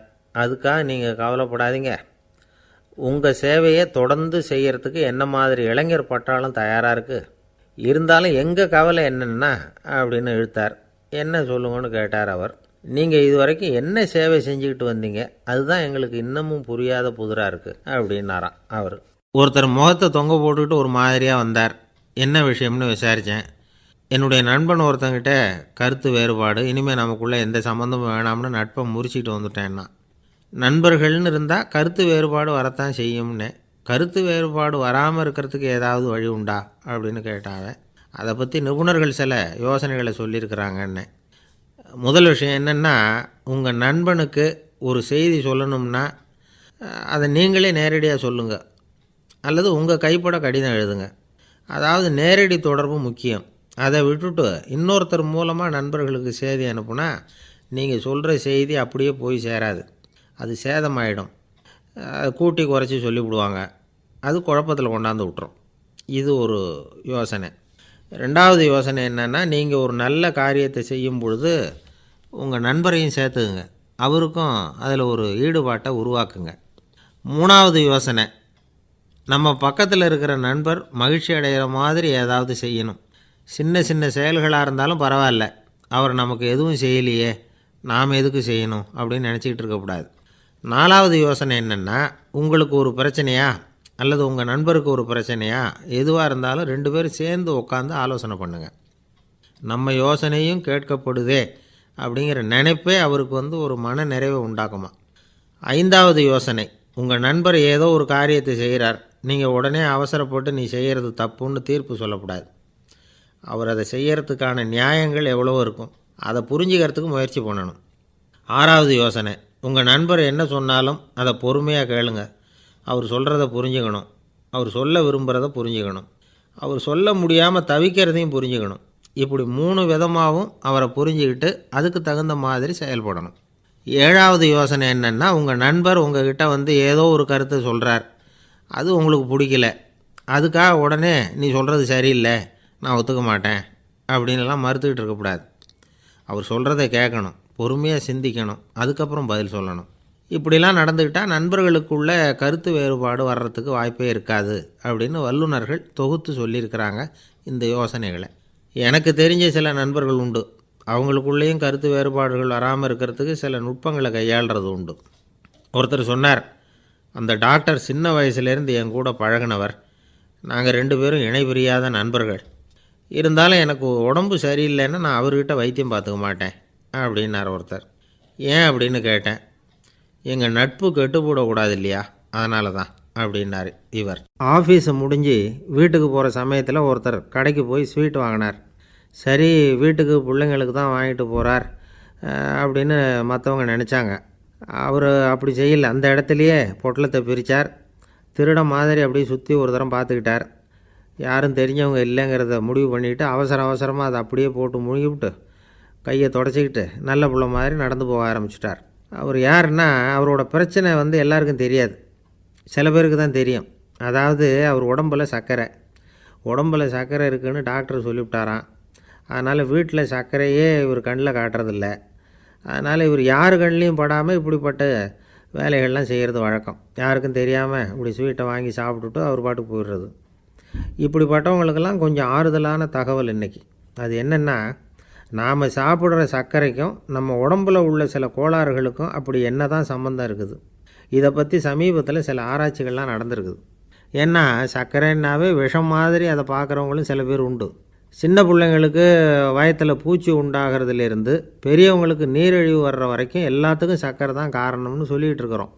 ஆனால் அந்த அளவுக்கு பயப்பட வேண்டிய அவசியம் இல்லை அப்படின்னு சொல்கிறாங்க. சர்க்கரை வியாதி, இருதய நோய், பித்த நீர்ப்பை நோய், இதெல்லாம் சில நோய்கள்லாம் நாம் சாப்பிட்ற சர்க்கரைக்கும் தொடர்பு இருக்குன்னு நினைக்கிறோம். ஆனால் அப்படி சம்பந்தம் உண்டுங்கிறதுக்கு போதுமான அளவுக்கு ஆதாரம் இல்லை அப்படிங்கிறாங்க ஆராய்ச்சியாளர்கள். ஒரே ஒரு சம்பந்தம் தான் உறுதியாக இருக்குதான். அதுவும் இந்த பல் சிதைவு அப்படின்னு இருக்கு இல்லையா, அந்த சர்க்கரை சாப்பிட்றதுக்கும் இந்த பல் சிதைவுக்கும் சம்மந்தம் இருக்குது அப்படிங்கிறத மட்டும் உறுதியாக சொல்கிறாங்க. சர்க்கரைன்னா நாம் சாப்பிட்ற ஜீனி மட்டும் இல்லை, பழம், காய்கறி, பால், தேன் இப்படி எல்லாத்துலேயும் அது இருக்குது. கேரட்டு கொடுக்குற சத்தில் 88% சர்க்கரை, ஆப்பிள் கொடுக்குற சக்தியில் 95% சர்க்கரை. இது ஜீனி சர்க்கரை, இது ஆப்பிள் சர்க்கரை அப்படிங்கிற வித்தியாசம்லாம் உடம்புக்கு கிடையாது. ரெண்டுமே உடனடியாக சக்தி கொடுக்குது. ஒரு ஸ்பூன் சர்க்கரையில் 16 கலோரி தான் சத்து இருக்குது. அதிகமாக சர்க்கரை சாப்பிட்டா நீரிழிவு வந்துருங்கிறது தப்பான ஒரு அபிப்பிராயம். டயபெட்டிஸுங்கிறது ஒரு மெட்டபாலிக் டிஸார்டர், அவ்வளவுதான். அதாவது நாம் சாப்பிட்ற சர்க்கரையை நம்ம உடம்பு திறமையாக உபயோகப்படுத்திக்க முடியல அப்படின்னு அர்த்தம். அதனால தான் அதிகமாக இனிப்பு வேணாம்னு சொல்கிறோம். ஏற்கனவே உடம்பால் முடியாத ஒன்றை மறுபடியும் அது தலையில் சுமத்தி அதிகமாக வேலை வாங்க வேணாமே அப்படிங்கிறதுக்காக தான். ஆகாரத்தில் அதிகமாக சர்க்கரை இருந்தால் அதனால் உடனே சர்க்கரை வியாதி வந்துடும்ங்கிறதுக்கு விஞ்ஞான ரீதியாக போதுமான ஆதாரம் இல்லை. அதனால் எப்போவாவது அதிகமாக ஸ்வீட்டு சாப்பிட்டுட்டா ஐயோ அதிகமாக சாப்பிட்டோமோ என்ன பண்ண போகுது தெரியலையே அப்படின்னு நினச்சி மனசை போட்டு குழப்பிக்க வேண்டியதில்லை.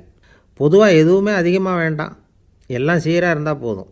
நீரிழிவுங்கிறது புதுசாக வந்துட்ட ஒரு நோய் இல்லை, ரொம்ப காலமாகவே இருக்கிற ஒன்று தான். நம்ம முன்னோர்கள் இதை மதுமேகம் அப்படின்னு சொல்லுவாங்க. அதை கட்டுப்படுத்துறதுக்கு அவங்களே சில வழிமுறையை சொல்லி வச்சுருக்கிறாங்க. அது என்னென்னா வேறு ஒன்றும் இல்லை, இந்த பாவக்காய், முள்ளங்கி, அருகம்புல் அவ்வளவுதான். வெள்ளை முள்ளங்கி இருக்குல்ல, அதை வாரத்துக்கு 3 நாள் சாப்பிட்டுக்கிட்டு வாங்க. நூலுக்கோல் ரொம்ப நல்லது. இல்லைன்னா முள்ளங்கி சாறு 1 ounce சாப்பிட்டுட்டு வரலாம். ரத்தத்தில் சேர்கிற சர்க்கரை அளவு இதெல்லாம் கட்டுப்படுத்துது. சிறுநீரில் காணப்படுகிற சர்க்கரை அளவையும் சமநிலைப்படுத்துது. தினமும் ஆகாரத்தில் கோதுமை, கேழ்வரகு, வெந்தயம், கருவேப்பிலை, சோயாபீன்ஸ் எது கிடைக்குதோ சேர்த்துக்கலாம். இப்படிலாம் செஞ்சுக்கிட்டு வந்தால் அப்புறம் வீட்டுக்கு தெரியாமல் கடையில் போய் நின்றுக்கிட்டு ஸ்வீட் வாங்கி திருட்டுத்தனமாக சாப்பிட வேண்டிய அவசியமே உங்களுக்கு வராது. 2 ஆசாமிகள் கடற்கரையில் உட்காந்து சாவகாசமாக பேசிக்கிட்டு இருந்தாங்களாம். ஒருத்தர் சொன்னார், இன்னொருத்தருக்கு தெரியாமல் ஸ்வீட்டு சாப்பிட்றதே எப்பவும் இடைஞ்சல் தான் சார். நேற்றுக்கு பாருங்கள் அப்படி தான் சாப்பிட்டுக்கிட்டு இருந்தேன், வீட்டுக்காரி கண்ணில் போட்டுவிட்டுது, அதுக்கப்புறம் ஒரே ரகலையாக போச்சு அப்படின்னாராம். எனக்கு கூட அப்படி தான் சார் ஆகிட்டுது, ஒரே ரகலை அப்படின்னாராம் இன்னொருத்தர். நீங்கள் சாப்பிட்டதும் உங்கள் வீட்டுக்காரங்க கண்ணில் போட்டுவிட்டுதா சார் அப்படின்னு கேட்டிருக்கார் இவர். அதுக்கு அவர் சொன்னாராம், அப்படி இல்லை சார், கடைக்காரர் கண்ணில் போட்டுவிட்டுதோ, நான் அவருக்கு தெரியாமல் அந்த ஸ்வீட்டை அவர் கடையிலேருந்து எடுத்திருந்தேன் அப்படின்னு விளக்கம் கொடுத்தாராம் இந்த ஆள். ஒருத்தன் எப்படி நடந்துக்கிறாங்கிறத வச்சு தான் அந்த ஆள் எப்படிங்கிறத நாம் முடிவு பண்ணுறோம். ஆளுமைன்னு சொல்கிறோம்ல, அதுக்கு சூழ்நிலைகளை ஆளுகின்ற தன்மை அப்படின்னு விளக்கம் கொடுக்குறார் ஒரு உளவியல் நிபுணர். சரி, ஒரு மனிதனுடைய ஆளுமையை உருவாக்குகிற விஷயங்கள் என்னென்ன? பிறப்பு, வளர்க்கப்பட்ட விதம், படிப்பு, நண்பர்கள், சமுதாயம், இப்படி நிறைய உண்டு. ஆளுமையின் அடிப்படையில் சில மனநோய்கள் உண்டாகுது. அதெல்லாம் என்னென்னங்கிறத தெரிஞ்சு வச்சுக்கிட்டோம்னா நம்ம கூட இருக்கிறவங்கள அடையாளம் கண்டுபிடிக்கிறதுக்கு அது ரொம்ப உபயோகமாக இருக்கும். ஃப்ரெனாய்டு ஆளுமை அப்படின்னு ஒன்று. இந்த கோளாறு உள்ளவங்க எப்படி இருப்பாங்க தெரியுமா? அதிக உணர்ச்சி, சந்தேகம், பொறாமை இதெல்லாம் அதிகமாக இருக்கும். வளைஞ்சு கொடுக்க மாட்டாங்க. அடுத்தவங்களோட இணக்கமான உறவு இருக்காது. அவங்க செய்கிற தப்புக்கெல்லாம் அடுத்தவங்களை குறை சொல்லிகிட்டு இருப்பாங்க. இது ஒரு ரகம். அடுத்தது ஸ்கிசாய்டு ஆளுமை அப்படின்னு சொல்கிறாங்க. இந்த கோளாறு உள்ளவங்க அடுத்தவங்களோட பழக கூச்சப்படுவாங்க. சின்ன வயசுலேயே இது ஆரம்பமாயிடுது. பகல் கனவுலேயே சஞ்சரிப்பாங்க. அவங்களுடைய விரோதம், கோபம் இதை கூட வெளியில் காட்டிக்க முடியாமல் இருப்பாங்க. இவங்களுக்கு அகமுகம், பிரச்சனைகள்லேருந்து ஒதுங்கி எதுலேயும் ஈடுபாடு இல்லாதவங்களாக இருப்பாங்க. இப்படி ஒரு ரகம். அடுத்தது சைக்ளோதமிக் ஆளுமை அப்படின்னு சொல்கிறாங்க. அது என்னென்னா உணர்ச்சிகளில் ஏற்றத்தாழ்வு அதிகமாக இருக்குமா. சில சமயம் பார்த்தா மகிழ்ச்சியாக இருப்பாங்க, சில சமயம் சோகமாக உட்காந்துருப்பாங்க. அவங்க மனநிலைக்கு தகுந்த மாதிரி சமூக நிகழ்ச்சிகளில் பங்கெடுத்துக்குவாங்க. இன்னொரு வகை என்னென்னா எண்ணப்பீடிகை ஆளுமை அப்படின்னு பேர் வச்சுருக்கிறாங்க. அதுக்கு இவங்களுக்கெல்லாம் கரெக்டாக இருக்கணும், எல்லாம் சட்டத்திட்டம் எதுலேயும் ஒரு ஒழுங்குமுறை, இப்படி எதிர்பார்க்குற மனோபாவம். இவங்க எதிர்பார்ப்புக்கும் வரன்முறைக்கும் மற்றவங்க கட்டுப்படணும்னு நினைப்பாங்க. இந்த நிலைமை நீடித்தா என்ன ஆகும் தெரியுமா? அலைக்கழிக்கிற எண்ணங்கள் திரும்ப திரும்ப ஒரே செயலை செய்ய தூண்டுற மன தளர்ச்சிக்கு ஆளாயிடுறாங்க. அடுத்தது ஹிஸ்டீரியா ஆளுமை. சின்ன விஷயத்தையெல்லாம் பெருசுப்படுத்தி நாடகமாக்குற நடிகர்கள் இவங்க. உணர்ச்சி அதிகம் உள்ளவங்க.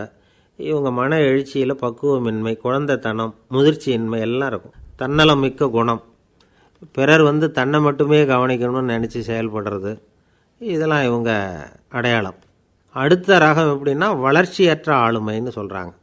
அடுத்தவங்களோட இணங்கி போக முடியாதவங்க, அறிவு, மன எழுச்சி, சமூக உறவு இதில் எல்லாம் போதுமான வளர்ச்சியையும் நிறைவையும் பெற முடியாதவங்க. இவங்களால் வாழ்க்கையில் முன்னேற முடியாது. பிச்சைக்காரங்க, குற்றவாளிகள் இவங்ககிட்டெல்லாம் இது மாதிரியான ஆளுமை அதிகமாக இருக்குமா. அடுத்தது என்னென்னா சோர்வு உடைய ஆளுமை. எதுலேயும் உற்சாகம் இல்லாமல் சோர்ந்து போயிருப்பாங்க. அதுக்கெல்லாம் நமக்கு வலிமை இல்லைப்பா அப்படின்னு சொல்லிகிட்டு இருப்பாங்க. சின்ன விஷயங்களுக்கெல்லாம் அதிர்ச்சி அடையிறது, வாழ்வின் சுவையை அனுபவிக்க முடியாதவங்க. இன்னொரு ரகம் இது கொதித்தெழும் ஆளுமைங்கிறாங்க. எதுக்கு எடுத்தாலும் ஆத்திரம், குரோதம், வன் செயல் இதிலெல்லாம் ஈடுபாடு இப்படி உள்ளவங்க. நத்தை வகை ஆளுமை அப்படின்னு ஒன்று.